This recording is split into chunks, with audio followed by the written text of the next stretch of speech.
الحمد لله نحمده ونستعينه ونستغفره ونعوذ بالله من شرور أنفسنا ومن سيئات أعمالنا من يهد الله فلا مضل له ومن يضلل فلا هادي له ونشهد أن لا إله إلا الله وحده لا شريك له ونشهد أن سيدنا وحبيبنا ومولانا محمدا عبده ورسوله الذي أرسله بالحق بشيرا ونذيرا وداعيا إلى الله بإذنه وسراجا منيرا فقد قال الله تعالى في كلامه المجيد وفرقانه الحميد أعوذ بالله من الشيطان الرجيم بسم الله الرحمن الرحيم إن الله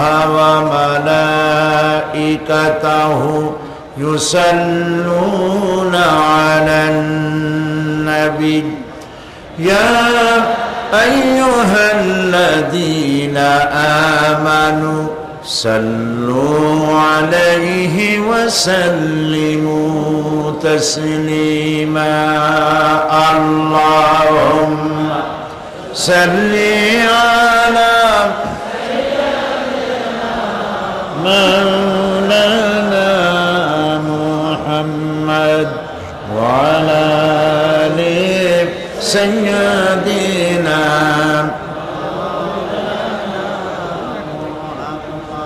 প্রাণ খুলে মোহব্বতের সাথে সকলেই পড়েন আল্লাহুম্মা সাল্লি আলা مولانا محمد وعلى آل سيدنا مولانا محمد بلغ العلا بكماله كشف الدجى بجماله حسنت جميع خصاله صلوا عليه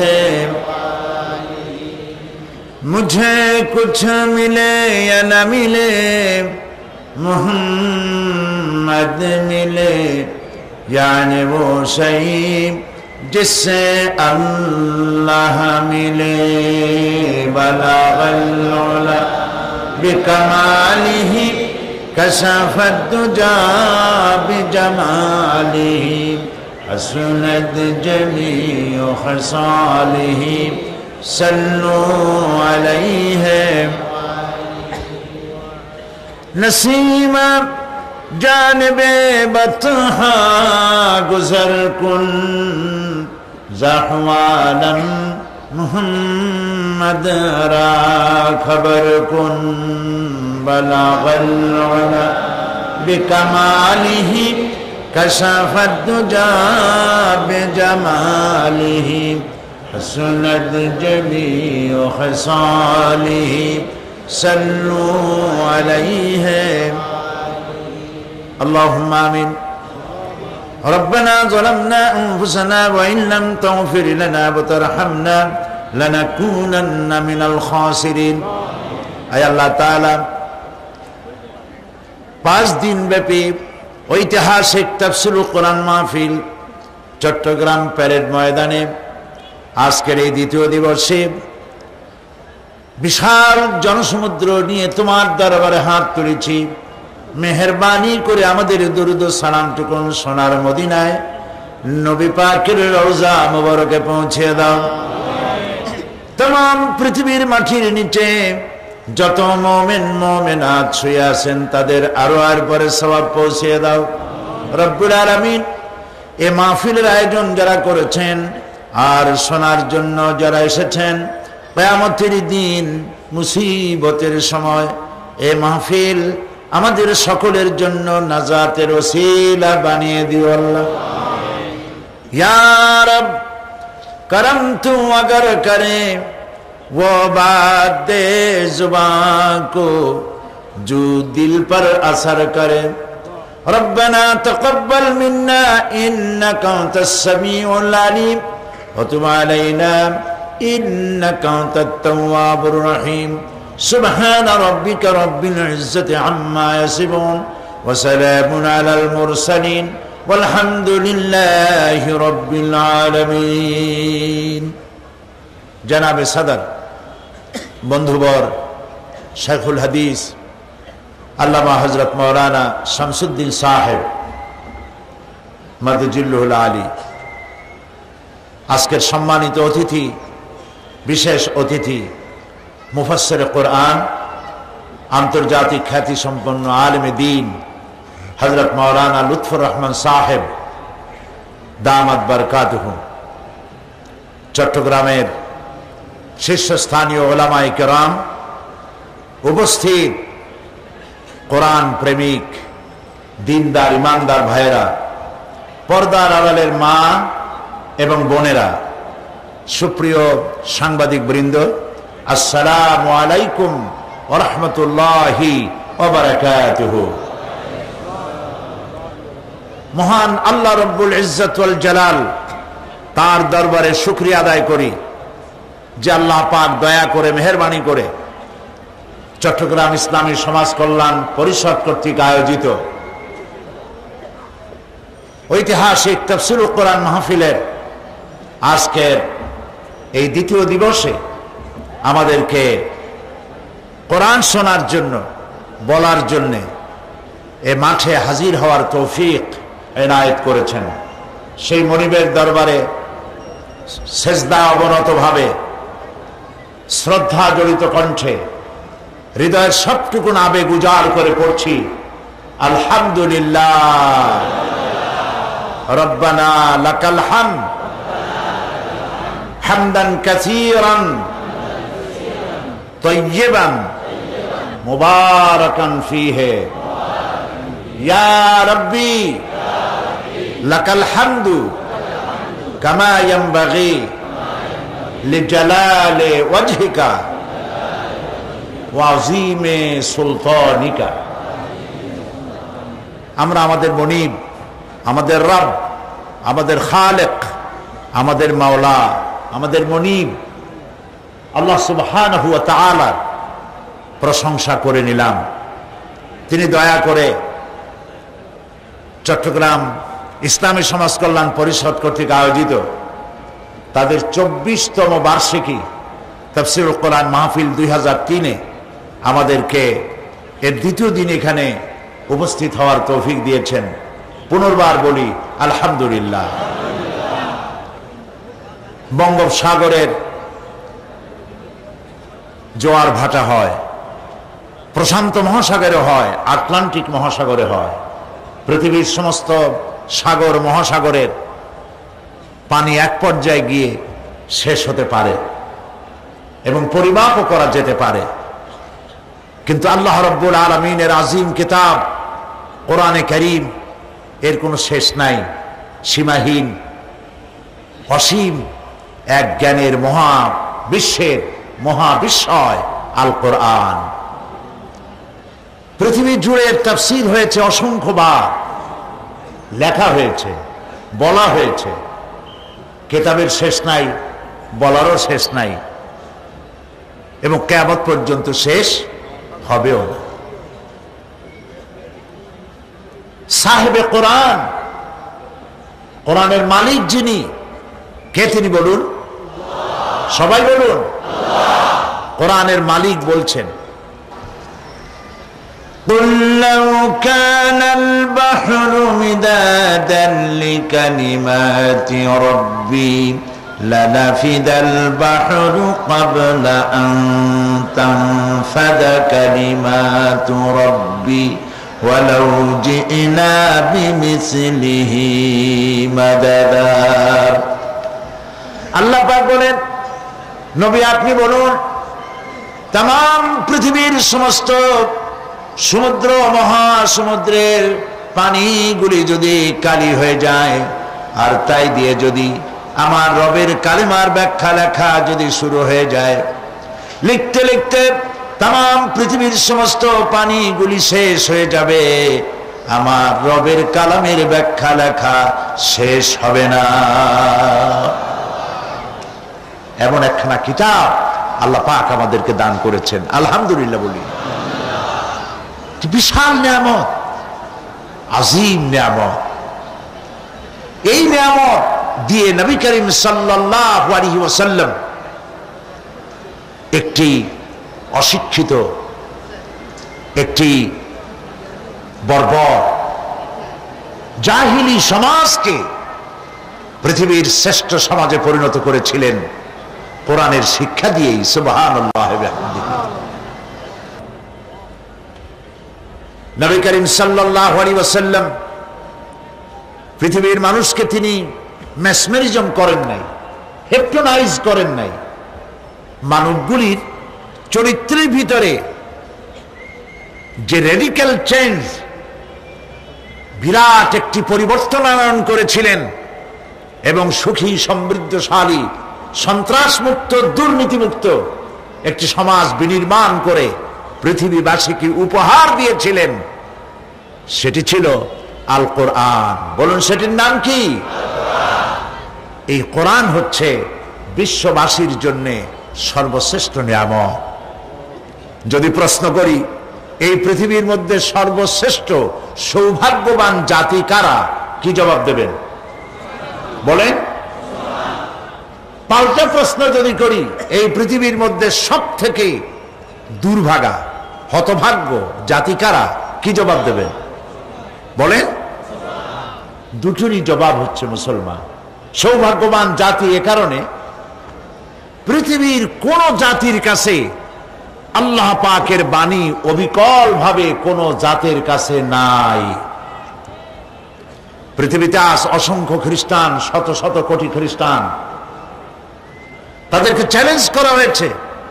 তাদের কাছে ইনজিলের নামে, আল্লাহর কিতাবের নামে যে বাইবেল আছে, বর্তমান পৃথিবীর বাইবেলের মধ্যে আল্লাহ পাকের একটি ওয়ার্ডও নাই, সব তাদের বানানো। বেদ সম্পর্কে চ্যালেঞ্জ হয়েছে, ত্রিপিটক সম্পর্কে, জিন্দাবিস্তা সম্পর্কে। এক কথায় বিশ্বের বুকে আল্লাহ পাকের অবিকল বাণী কোন জাতির কাছে নাই, আছে মুসলমানদের কাছে। এটার নাম কি?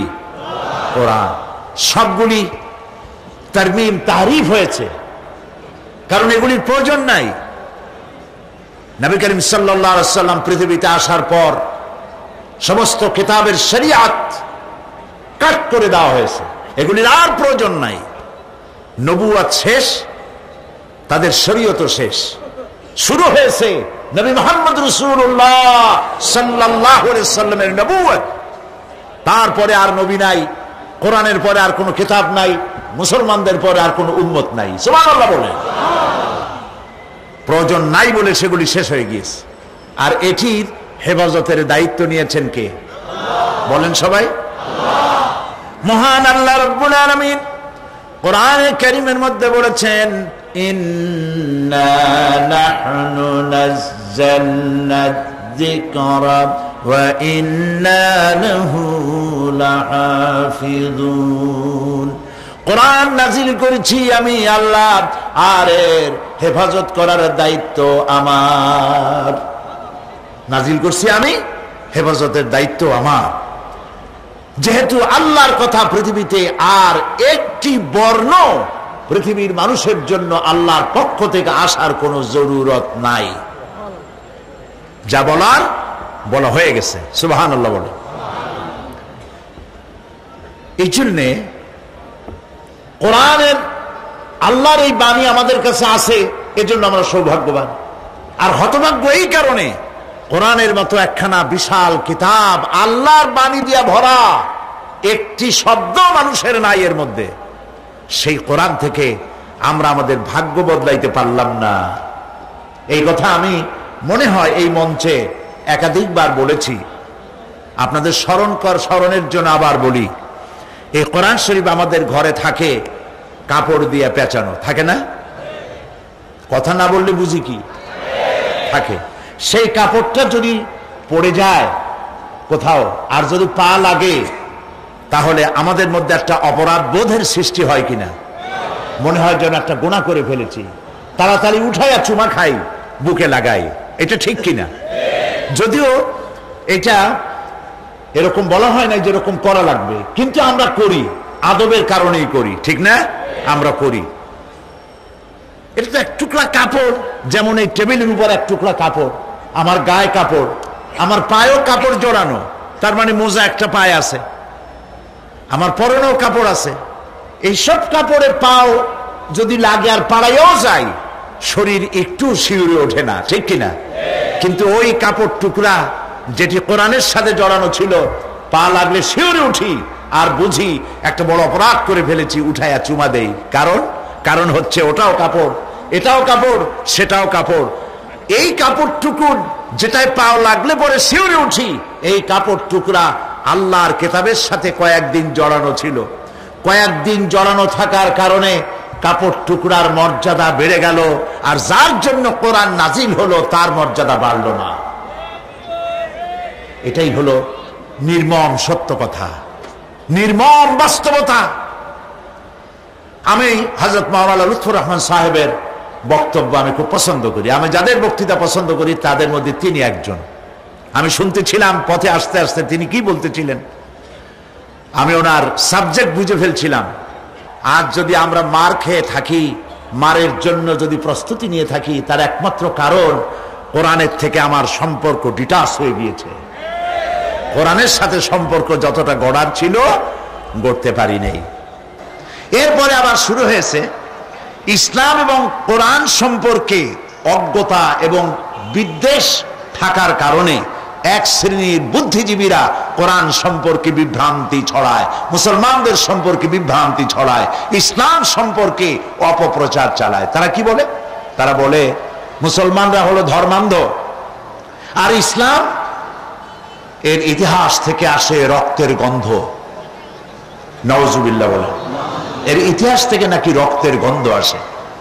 আর মুসলমানরা হচ্ছে ধর্মান্ধ, এরা হচ্ছে মৌলবাদ। এইসব কথা তারা বলে বেড়ায়, অথচ তারা জানে না যে এই কোরআনের কারণেই, কোরআনের শিক্ষার কারণেই মুসলমান যেখানে বেশি, শান্তি সেখানেই বেশি। এ কথাটা কি আপনারা মানবেন? যে দেশে মুসলমান বেশি, সেই দেশে পৃথিবীর অন্যান্য দেশের চাইতে সেই সব দেশে শান্তি বেশি। পৃথিবীর জাতি, গোত্র, ধর্ম, বর্ণ, প্রত্যেক জাতির সাথে, ধর্মের সাথে, গোত্রের সাথে সহ অবস্থান, সহমর্মিতা, মহানুভবতা, পারস্পরিক সৌহার্দ্য নিয়ে, সাম্প্রদায়িক সম্প্রীতি নিয়ে পৃথিবীতে বসবাস করতে শিখেছে কেবলমাত্র, একমাত্র, শুধুমাত্র মুসলমানেরাই। ঠিক আসতে বলেছেন, জোরে বলতে পারেন নাই। কথাগুলি অনুধাবন করুন কান দিয়ে আর মন দিয়ে, তাহলেই বুঝতে পারবেন আমি কি বুঝাতে চাই। পৃথিবীর ভিতরে মুসলমানরাই সব থেকে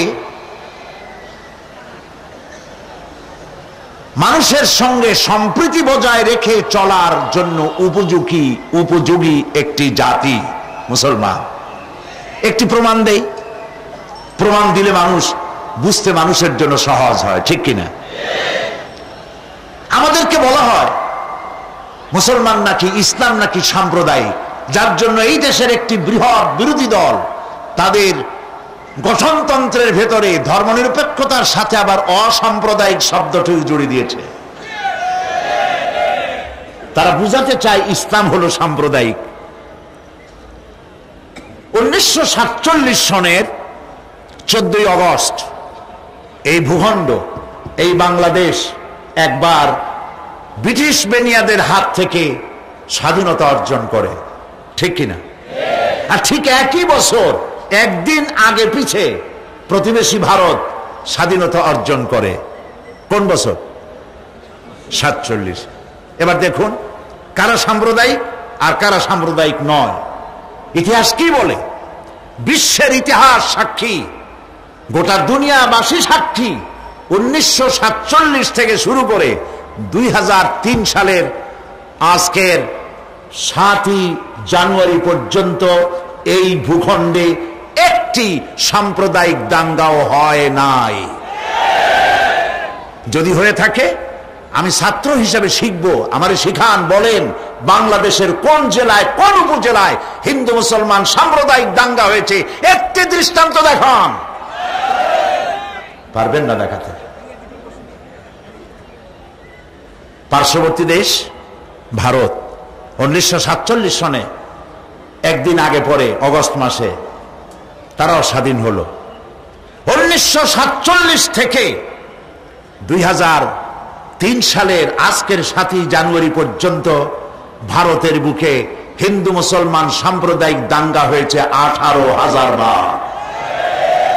এই আজকেও আমি আসার আগে টেলিভিশনে খবর দেখে এলাম, আজকেও ভারতের গুজরাটে সাম্প্রদায়িক দাঙ্গা হয়েছে, কারফিউ জারি করা হয়েছে, মুসলমানদের বাড়ি ঘরে তালা লাগিয়ে দেওয়া হয়েছে, মুসলিম নিধন চলছে। প্রতিবেশী ভারতে 18,000 বার দাঙ্গা হলো, এটা আমার অন্তত 6 মাস আগের রিপোর্ট। এখন আরো কত বাড়ছে আমি জানি না। আজকেও যেখানে সাম্প্রদায়িক দাঙ্গার কারণে যেখানে কারফিউ জারি করা হয়েছে, দুর্ভাগ্যজনক সত্য আমার দেশের এক শ্রেণীর রাজনৈতিক দলের নেতা নেত্রীরা বাংলাদেশে সাম্প্রদায়িক সম্প্রীতি বিনষ্ট হয়েছে বলে দেশে আর বিদেশে ঢোল পিটাইয়া ফেরি করে বেড়াতেছে। নির্লজ্জ বেহায়া। বাংলাদেশ পৃথিবীর সর্বশ্রেষ্ঠ সাম্প্রদায়িক সম্প্রীতির উজ্জ্বল দৃষ্টান্ত। বাংলাদেশে দুনিয়ায় সাম্প্রদায়িক সম্প্রীতি কারে বলে? ভারতের রাজনীতিক গোষ্ঠীকে দাওয়াত দেই, বাংলাদেশে আসো, 1 বছর বেড়াও, ভাত খাওয়াবো, গোস্ত খাওয়াবো, ইলিশ মাছ ভাজি করে খাওয়াবো। আমার দেশ থেকে শিখে যাও হিন্দু মুসলমান এক জায়গায় কেমনে বাস করে। প্রিয় ভাই সব, আমার দেশে সংখ্যালঘু নির্যাতন নাই, মুসলমান, কারণ এখানে মুসলমান বেশি। এই দেশের 90% কারা? শতকরা 90% কারা? মুসলমান। বুক ফুলে আমরা বলতে পারি আমার দেশের হিন্দু, খ্রিস্টান, বৌদ্ধ সমস্ত জাতি বিবাহ শাদী, বেচা কেনা, পূজা অর্চনা যা কিছু দরকার সব অত্যন্ত ফ্রি মন নিয়ে করতে পারতেছে নাকি পারতেছে না? পারতেছে কিনা? কারণ হলো এই কোরআন। কারণ কি? এই কোরআন। কোরআন আমাকে বলেছে অন্য ধর্মের দেবতাকে গালি দিও না। কোরআন বলেছে, কোরআন বলেছে অন্য ধর্মের উপাসনালয়গুলি ভেঙে দিও না। ওরা মসজিদগুলি ভাঙ্গে মন্দির বানাইছে, বাংলাদেশে একটি মন্দির ভেঙেও মসজিদ বানানো হয় না। সুবহানাল্লাহ বলতে ইচ্ছে করে না? আলহামদুলিল্লাহ বলতে ইচ্ছে করে না? প্রিয় ভাই সব, এই হচ্ছে সেই কোরআন। এই কোরআন যদি আমরা বুঝতাম আর পড়তাম তাহলে আমাদের দুর্দশাটা এত বাড়তো না। মূল সমস্যা কি জানেন? মূল সমস্যা হলো রাজনীতিকরা, যারা রাজনীতি করেন এবং যারা বুদ্ধিজীবী, বুদ্ধির জ্বালায় মাথার চুল টুল সব শেষ। এই বুদ্ধিজীবীরা, রাজনীতিকরা, কলামিস্ট, তারপরে নাট্যশিল্পী, নাট্যকর্মী, কবি, সাংবাদিক সব পড়ে। রবীন্দ্রনাথের একটা কথাও এমন নাই যা মুখস্থ করে নাই, শরতের একটা গল্পের বই নাই যা তারা পড়ে নাই, নিহার রঞ্জন দ্বিজেন্দ্র লালের এমন একটা বই নাই যা তারা পড়ে নাই।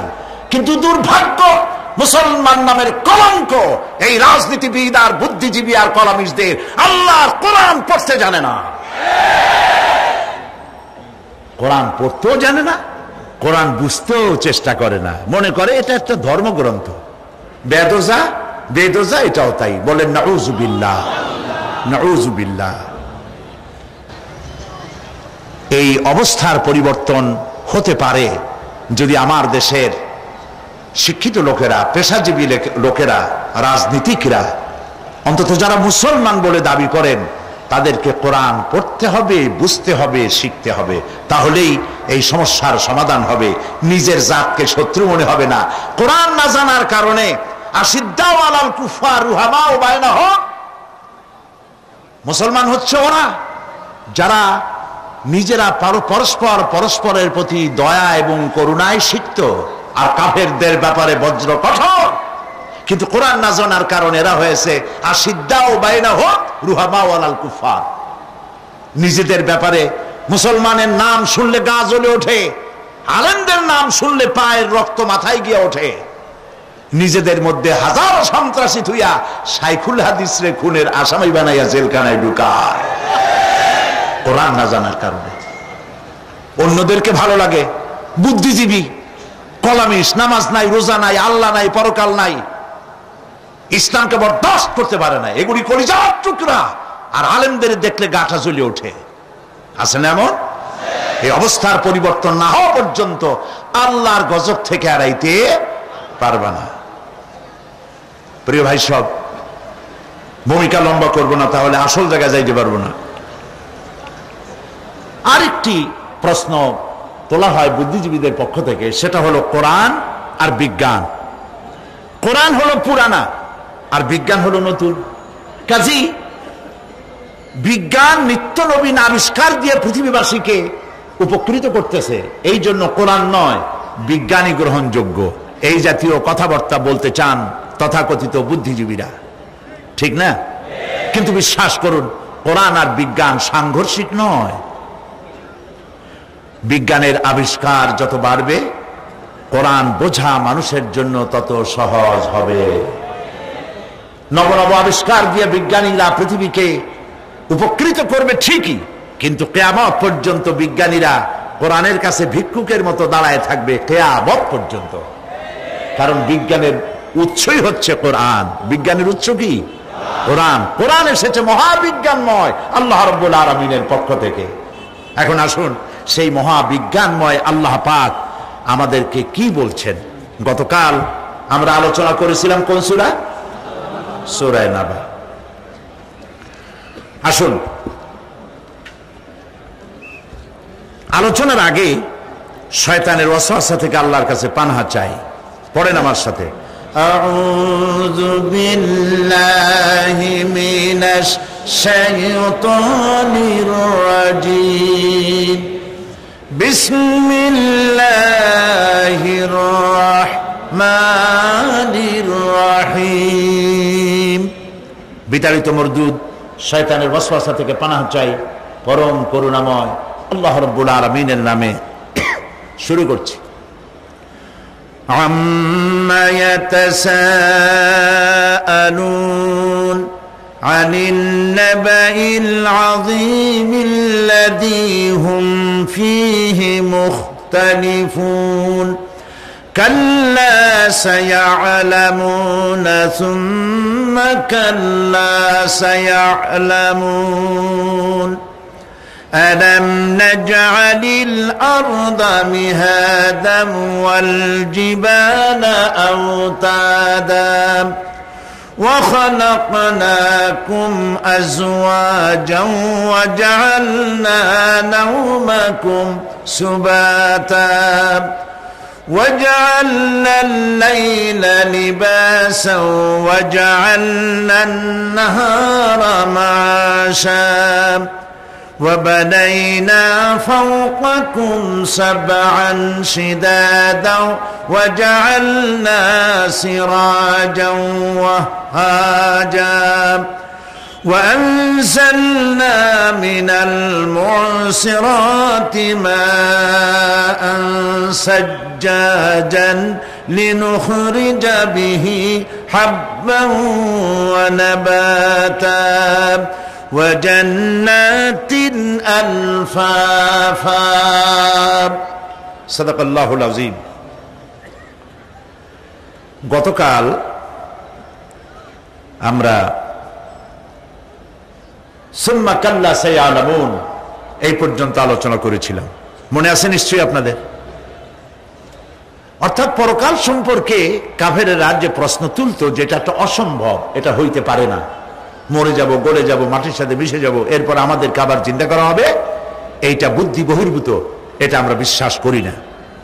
তা আমি গতকাল আপনাদের সামনে বলেছিলাম যে আল্লাহ পাক লাঠি দিয়ে পিটাইয়া, ঘাড় মটকাইয়া কোনো জিনিস বুঝাতে চান না। অবশ্য তার তা ক্ষমতা আছে, কিন্তু তিনি তা করেন না। তিনি মানুষকে যুক্তি দিয়ে বুঝাতে চান, এবং কোরআন শরীফ অসংখ্য যুক্তি আল্লাহ পাক দিয়েছেন। এমনকি আল্লাহ পাক বলেছেন মশা মাছির মতো ক্ষুদ্র প্রাণীর দৃষ্টান্ত দিতেও আল্লাহ পাক শরমান না। সুবহানাল্লাহ ওয়া বিহামদিহি। এখন গতকাল আমি বলেছিলাম যে সমস্ত দৃষ্টান্তের কথা কোরআন থেকে, সেই সব দৃষ্টান্তগুলি ছিল অনেকগুলি দেখা যায় না। আমি আজকে যে আয়াতগুলি তেলাওয়াত করেছি, এই আয়াতগুলির মধ্যে দেখা দৃষ্টান্তগুলি, আল্লাহ চোখে দেখা দৃষ্টান্তগুলিকে আঙ্গুল দিয়ে দেখাচ্ছেন যে দেখো, এইগুলি যে আল্লাহর পক্ষে সম্ভব, তিনি তোমাকে মৃত্যুর পরে জিন্দা করাও তার জন্য সম্ভব। সেজন্য তিনি বলছেন আলাম নাজআলিল আরদা মিহাদান ওয়াল জিবালা আওতাদা। এটা কি সত্য কথা নয় যে আমি তোমাদের জন্য এই পৃথিবীকে একটি বিছানা হিসাবে বানিয়ে দিয়েছি, আর এই পৃথিবীর উপরে পাহাড়গুলি দিয়ে পেরেকের মতো পাহাড়গুলিকে প্রথিত করে দিয়েছি। ওয়া খালাকনাকুম আজওয়াজা, এবং পৃথিবীর মানব বংশ অথবা যে কোনো প্রাণী এবং জন্তুর বংশ বৃদ্ধির জন্য তোমাদের স্ত্রী জাতীয় এবং পুরুষ জাতীয় জোড়ায় জোড়ায় সৃষ্টি করেছি। ওয়াজআলনা নাওমাকুম সুবাতা, আর তোমাদের জন্য তোমাদের ঘুমকে শান্তির বাহন করেছি। ওয়াজআলনা লাইলা লিবাসা, আর রাতকে করেছি আবরণ অথবা আচ্ছাদন।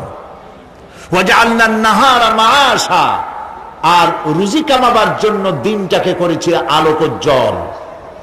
ওয়া বানাইনা ফাওকাকুম সাবআন শিদাদা, আর তোমাদের উপরে 7টি মজবুত আকাশ স্থাপন করেছি। ওয়াজআলনা সিরাজান ওয়াহাজা, আর তাতে একটি অতি উত্তপ্ত, অতি উজ্জ্বল একটি বাতি সৃষ্টি করেছি। ওয়ানজালনা মিনাল মুসিরাতি মাআন সাজ্জাজা, এবং ঊর্ধ্ব দেশ থেকে অবিশ্রান্ত অবিরাম ভাবে বৃষ্টি বর্ষণ করি। কেন?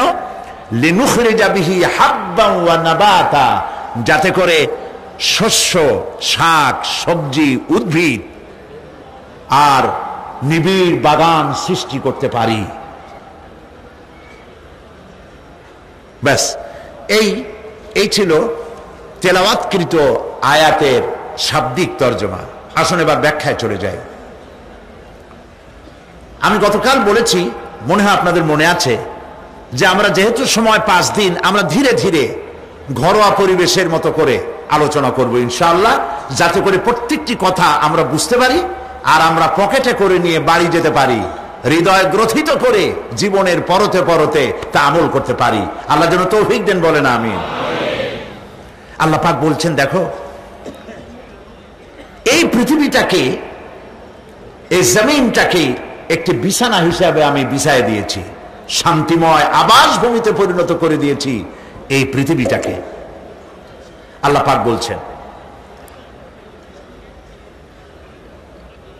الذي جعل لكم الأرض مهدا وجعل لكم فيها سبلا لعلكم تهتدون। যিনি পৃথিবীকে তোমাদের জন্য দোলনা বানিয়ে দিয়েছেন আর সেখানে তোমাদের জন্য রাস্তা তৈরি করে দিয়েছেন যাতে তোমরা গন্তব্য খুঁজে পাও। সূরা নাবার মধ্যে আল্লাহ পাক পৃথিবীকে বলেছেন বিছানা, আর সূরা আয-যুখরুফের মধ্যে বলেছেন দোলনা। পৃথিবীটাকে আল্লাহ কি বললেন? দোলনা। দোলনার মধ্যে শিশু যেমন শান্তিতে ঘুমায় থাকে, এই পৃথিবীটাকে তোমার জন্য শান্তিতে ঘুমাবার জন্য, চলাফেরা করার জন্য আমি এই পৃথিবীকে শান্ত করে দিয়েছি। সুবহানাল্লাহ। এবং গন্তব্যের জন্য, যাতায়াতের জন্য আমি রাস্তা বানিয়েছি। আপনি বলবেন রাস্তাগুলি তো আমরা বানাইছি গম দিয়া, ইট দিয়া, পাথর দিয়া। হ্যাঁ, আপনি বানাতে পারেন, রাস্তা আপনি বানাতে পারেন, কিন্তু যখন আপনারা কেউ বানান নাই তখন এই পথগুলি আল্লাহরই বানানো ছিল। বিশেষ করে পাহাড়িয়া এলাকায় কোন গভর্নমেন্ট গিরিপথ তৈরি করেছে বলেন তো দেখি? কে বানিয়েছে? আল্লাহ পাক তৈরি করেছেন। এই পথ তৈরি করেছে যাতে তোমরা তোমাদের গন্তব্যে পৌঁছতে পারো। মহা শূন্যে ভাসমান এই পৃথিবীটাকে আল্লাহ পাক আরামের জায়গা বানিয়েছেন, অথচ এই পৃথিবীর মধ্যে আছে কি তা কি আমরা জানি? এই পৃথিবী নামক গ্রহটি, এটি প্রতি ঘন্টায় ৬৬,৬০০ মাইল বেগে পৃথিবীটা ছুটে চলছে বন্দুকের গুলির মতো। প্রতি ঘন্টায় ৬৬,৬০০ মাইল গতিবেগে পৃথিবী ছুটছে। এর অভ্যন্তরে আছে আগুন, এর মধ্যে আছে পাথর। এই এমন মারাত্মক আগুন এই পৃথিবীর পেটের মধ্যে রয়েছে যে আগুন পাথরগুলো পুড়িয়ে লাভায় পরিণত করে দেয় এবং তা উদ্গীরণ করে আগ্নেয়গিরির আকারে উপচে পড়ে। এই পৃথিবীর মধ্যে এরকম আগুন আছে। সূরা ফাতিহার তাফসিরে আমি আপনাদের সামনে আলোচনা করেছিলাম, মনে না থাকার কথা। আল্লাহ পাক বলেছেন আলহামদুলিল্লাহি রাব্বিল আলামিন। কি বলেছেন বলুন তো? আলহামদুলিল্লাহি রাব্বিল আলামিন। আলামিন, আলমের বহুবচন। তিনি একটি জগতের প্রতিপালক নন, বহু জগতের প্রতিপালনকারী। এই পৃথিবীতে সর্বপ্রথম বিজ্ঞানীদের এই কনসেপশন আল্লাহ রাব্বুল আলামিন কোরআনের মাধ্যমে দুনিয়াবাসীকে দিয়েছেন। জগৎ একটা বা দুইটা নয়, বহুমাত্রিক জগতের কনসেপশন আল্লাহ পাক দিয়েছেন, অসংখ্য জগৎ। এই পৃথিবীর উপরিভাগে এক জগৎ, এর আভ্যন্তরীণ রয়েছে আর এক জগৎ। সাগরের ভেতরে রয়েছে এক জগৎ, সাগরের তলায় অন্য জগৎ। পৃথিবীর মহাশূন্যে, গ্যালাক্সি, ইউনিভার্সাল মহাশূন্যের ভিতরে যা কিছু রয়েছে তার মধ্যে রয়েছে অসংখ্য জগৎ। জগৎ একটি নয়, অসংখ্য জগৎ রয়েছে। পৃথিবীর মাটির তলায় কত আগুন, সেই দৃশ্য বন্দুকের গুলির চাইতেও দ্রুতগামী এই পৃথিবী ছুটছে। সেই পৃথিবীকে বিনা দ্বিধায় আমরা খুঁজছি, সেটাকে চিরে ফেলছি এবং তার পেট থেকে রিজেক হাসিল করছি। ঠিক কিনা বলুন? আল্লাহ রাব্বুল আলামিন সূরা আন-নামলের মধ্যে বলছেন আম্মান জাআলাল আরদা ক্বারারান ওয়া জাআলা খিলালাহা আনহারা ওয়া জাআলা লাহা রাওয়াসিয়া ওয়া জাআলা বাইনাল বাহরাইনি হাজিজা। আর তিনি এই পৃথিবীর অবস্থান লাভের উপযোগী করে আল্লাহ পাক তোমার জন্য তৈরি করে দিয়েছেন এবং এর মধ্যে নদ নদী আল্লাহ পাক সৃষ্টি করে দিয়েছেন, পাহাড়গুলিকে গেড়ে দিয়েছেন, আর পানির মধ্যে দুটি ধারা আল্লাহ সৃষ্টি করেছেন। পানির মাঝখানে একটা অন্তরাল সৃষ্টি করেছেন। এটি একটা তো আবিষ্কার হয়েই গেছে, সেটি হলো প্রশান্ত মহাসাগরের ভেতরে 4000 কিলোমিটার লম্বা, 2500 কিলোমিটার চওড়া প্রশান্ত মহাসাগরের ভিতরে একটি বিশাল এলাকা পাওয়া গেছে, যেটার পানি অত্যন্ত সুমিষ্ট সুমধুর, আর এর বাইরের পানিগুলি অত্যন্ত লবণাক্ত। সূরা আর রহমানের মধ্যে আল্লাহ পাক বলেছেন মারাজাল বাহরাইনি ইয়ালতাকিয়ান বাইনাহুমা বারযাখুন লা ইয়াবগিয়ান ফাবিআইয়ি আলাই রাব্বিকুমা তুকাযযিবান। দুটি সমান্তরালে পানি প্রবাহিত হয়ে যাচ্ছে, দুটি ধারা লোনা পানি মিষ্টি পানিকে নোনা বানাতে পারে না, মিষ্টি পানি লোনা পানিকে মিষ্টি বানাইতে পারে না, মাঝখানে কোনো পার্টিশন নাই। সুবহানাল্লাহ। আমার দেশের পদ্মা, গঙ্গা, যমুনা, মেঘনা এর মিষ্টি পানিগুলি ভাটি এলাকারে বঙ্গোপসাগরের নোনা পানির মধ্যে ছুটে যায়, আবার জোয়ারের টানে বঙ্গোপসাগরের মুখ তিতা হয়ে যায়। এমন নোনা পানি মিষ্টি দরিয়ার মধ্যে এসে ঢুকে যায়, কিন্তু বঙ্গোপসাগরের নোনা পানি মিষ্টি পানিকে নোনা বানাতে পারে না। আবার নোনা পানিগুলি মিষ্টি এলাকায় গিয়ে মিষ্টিরেও খারাপ বানাইতে পারে না। আল্লাহ রাব্বুল আলামিন বলেন, এগুলি আমার আইন। মানে কার আইন? আফা গায়রা দীনিল্লাহি ইয়াবগুন ওয়ালাহু আসলামা মান ফিস সামাওয়াতি ওয়াল আরদি তাওআন ওয়া কারহা।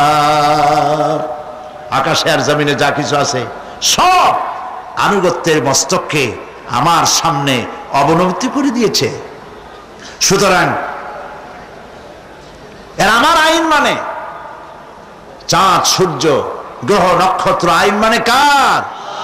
চিল্লায় বলুন। আল্লাহ পাক এই পৃথিবীকে সুন্দর করে সাজিয়ে দিয়েছেন, আবার এর মধ্যে তিনি মাঝে মধ্যে এই পৃথিবী একটু ভূমিকম্পন হয়, কিন্তু তা কোথাও কোথাও একসাথে না। একসাথে যদি সারা পৃথিবীতে ভূমিকম্প হইতো, সৃষ্টি জগতে অস্তিত্ব বিলুপ্ত হয়ে যেত। কথা বুঝতে পেরেছেন? এই জন্য আল্লাহ পাক বলেন, ইন্না ফি খালকিস সামাওয়াতি ওয়াল আরদি ওয়া ইখতিলাফিল লাইলি ওয়ান নাহার লাআয়াতিন লিউলিল আলবাব। নিশ্চয়ই আকাশ এবং জমিনের সৃষ্টির ব্যাপারে আর রাত আর দিনের পরিবর্তনের ব্যাপারে যারা জ্ঞানবান তাদের জন্য রয়েছে আল্লাহ পাকের নিদর্শন। এই ঘূর্ণায়মান পৃথিবী নিয়মিত ঘুরছে, সূর্যের কাছে চলে যাচ্ছে, আবার দূরে সরে আসতেছে। আর এই ঘূর্ণায়মান আসে বলে, সূর্যের কাছে যায় আর আসে বলে এক এলাকায় রাত হয় আর এক এলাকায় দিন হয়। এখন চট্টগ্রামে, বাংলাদেশে রাত 8:45, আর ঠিক একই সময় আমেরিকার নিউ ইয়র্কে এখন দিনের 9:15। যদি এরকম অবস্থা না হতো, তাহলে এক এলাকার প্রাণীগুলি বাঁচত, অন্য এলাকার প্রাণীগুলি ঠান্ডায় ফ্রিজ হয়ে যেত। আমাদের এই পৃথিবী আল্লাহ পাকের এক অফুরন্ত নিয়ামত। এই অফুরন্ত নিয়ামত আল্লাহ পাক আমাদেরকে দিয়েছেন, আর এর মধ্যে, এর অভ্যন্তরে রয়েছে মানুষের খাদ্য তৈরি করার মতো প্রাণ শক্তি মাটির মধ্যে আল্লাহ পাক দিয়েছেন। পৃথিবীটা এটি সূর্যকে আর চন্দ্রকে আল্লাহ পাক একটা নির্ধারিত মেজারমেন্ট করে রেখেছেন, একটা ঠিক সঠিক জায়গায় রেখেছেন। বিজ্ঞানীরা বলেছেন, সূর্যর যে ডিগ্রিতে এখন আছে, ওর থেকে কয়েক ডিগ্রি যদি নিচে নেমে আসতো, গোটা পৃথিবী জ্বলে পুড়ে ভস্ম হয়ে যেত। আবার সূর্যটা যেখানে আছে, ওখান থেকে আরো কয়েক ডিগ্রি যদি উপরে উঠে যেত, তাহলে গোটা পৃথিবী ফ্রিজ হয়ে যেত, প্রাণী জগতের অস্তিত্ব শেষ হয়ে যেত। চাঁদ সম্পর্কে বলা হয়েছে, চাঁদ যত ডিগ্রিতে আল্লাহ পাক স্থাপন করে রেখেছেন, ওর থেকে কয়েক ডিগ্রি উপরে যদি উঠে যেত, গোটা পৃথিবী মরুভূমি হয়ে যেত।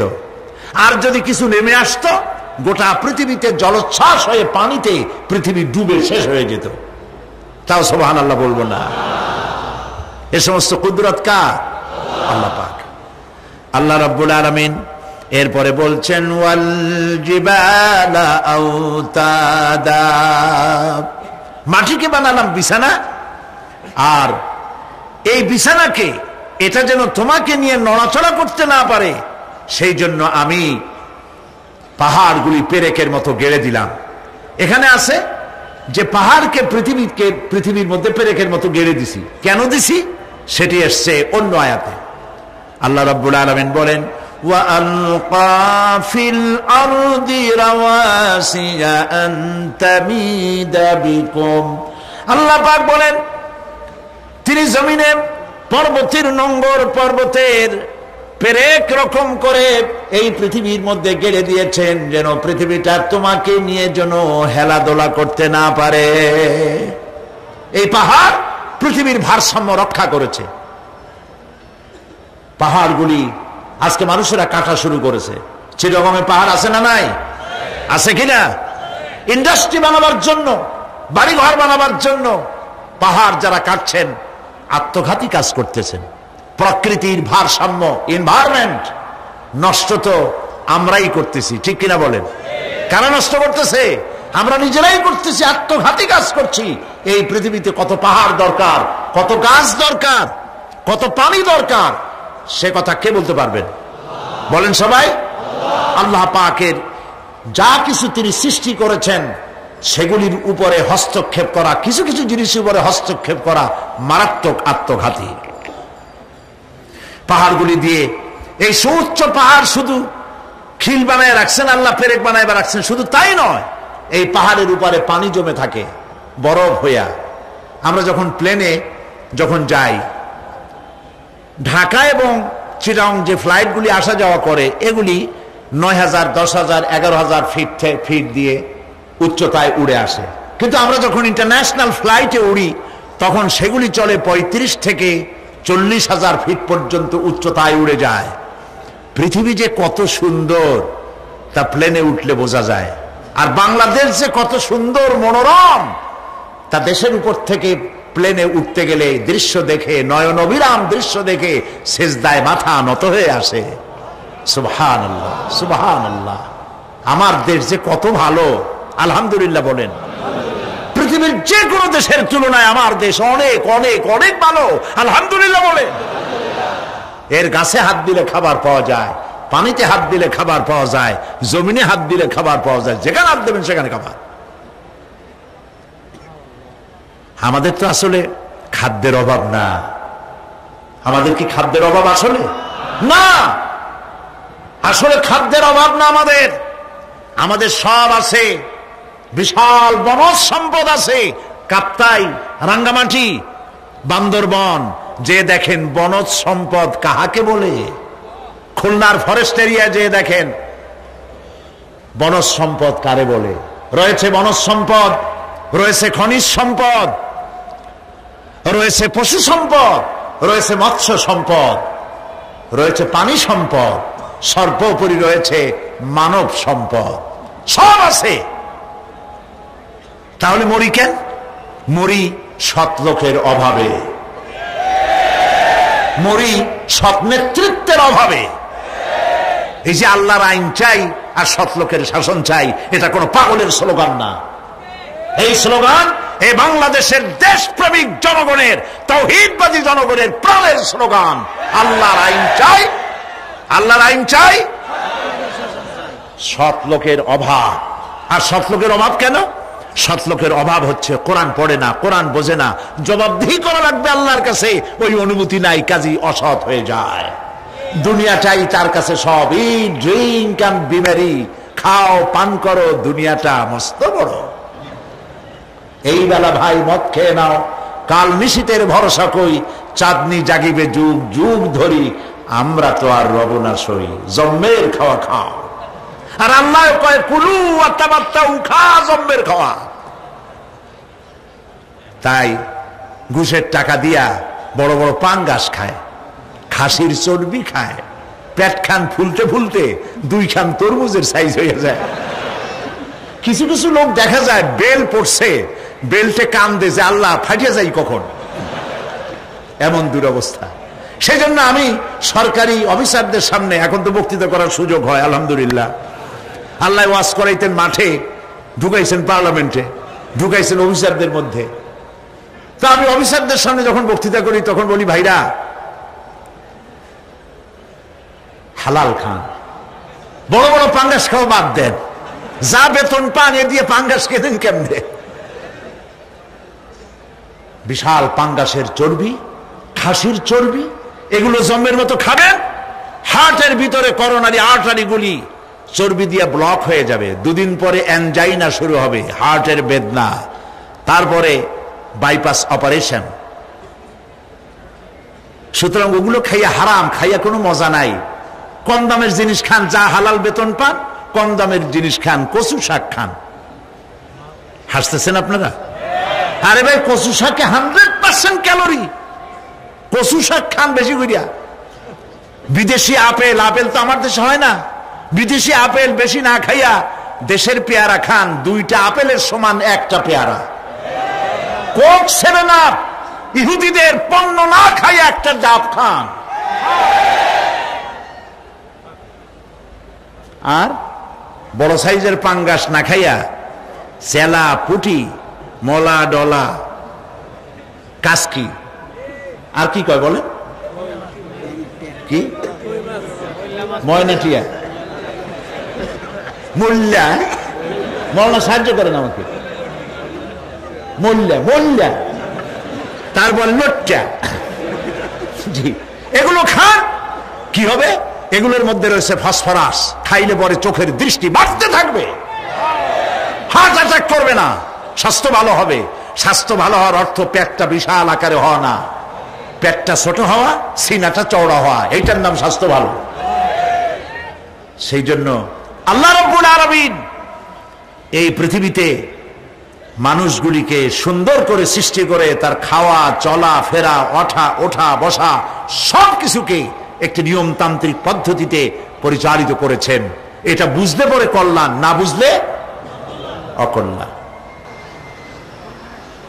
তো আমি বলতেছিলাম, আমি পয়েন্ট ভুলে যাই নেই, পাহাড়ের উপর দিয়ে পাঙ্গাস মাছ পর্যন্ত আসছি। আসল বক্তব্য ছিল পাহাড়, আসল বক্তব্য ছিল কি পাহাড়। প্লেনে ওড়ার সময় দেখেছি রাশিয়ার উপর থেকে যখন উড়ে যায়, টার্কি, ইটালি, আফ্রিকা দেশসমূহের উপর দিয়ে যখন উড়ে যায়, তখন দেখতে পাই নিচে পাহাড়ের মাথাগুলি সাদা ধপধপ করছে। প্রথমে তো বুঝি নাই যেগুলি কি, পরে জিজ্ঞেস করে জেনেছি। যখন প্রথম বিদেশে গেছি তখন বুঝি নাই, তারপরে বুঝতে পারলাম এ হলো আল্লাহ পাকের সেই কথা যে পাহাড়ের উপরে আমি পানি জমায় রাখি। এই জমাকৃত পানি সূর্যের তাপে গলাইয়া পাহাড় থেকে পাদদেশে নামাইয়া ফসল উৎপাদিত করি, যেখানে বৃষ্টি সম্ভব নয়।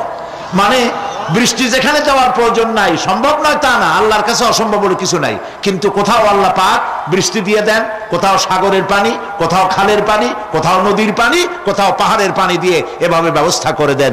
এনভায়রনমেন্ট এগুলি নষ্ট করে ফেলছে। একটা দেশ আছে যার নাম, একটা মহাদেশ যার নাম অ্যান্টার্কটিকা।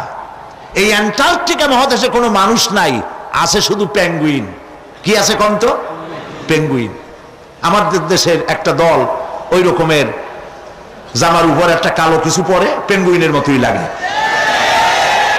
তো এই পেঙ্গুইন সাদা বডি, তার উপরে কালো একটা কোটের মতো গায়ে দেওয়া, পেঙ্গুইন, আর কিছু নাই, শুধু বরফ আর বরফ।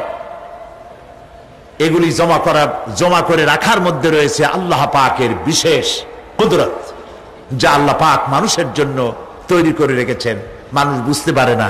এনভায়রনমেন্ট নষ্ট করে ফেলার পরে এই পায়ে বরফগুলি গড়ে যাচ্ছে, নষ্ট হয়ে যাচ্ছে। আল্লাহ পাক এই পৃথিবীর ভারসাম্য কিভাবে রক্ষা করেছেন তার বিজ্ঞান ভিত্তিক আলোচনা এই পরিবেশে স্বল্প সময় সম্ভব নয়। তবে আপনারা জানতে পারবেন কিভাবে, আমি বলে দেব ইনশাআল্লাহ। এরপরে আল্লাহ পাক বলছেন, ওয়া খালাকনাকুম আজওয়াজা, আর এই পৃথিবীর বংশধারাকে, সৃষ্টি ধারাকে ঠিক রাখার জন্য আমি তোমাদেরকে জোড়ায় জোড়ায় সৃষ্টি করেছি। সুবহানাল্লাহ।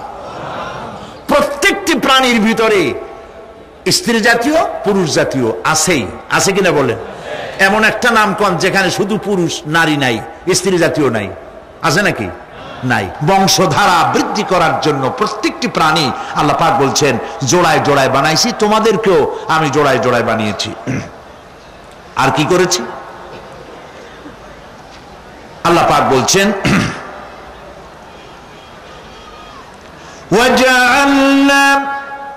وَجَعَلْنَا نَوْمَكُمْ سُبَاتًا। একদিকে তো জোড়ায় জোড়ায় বানালাম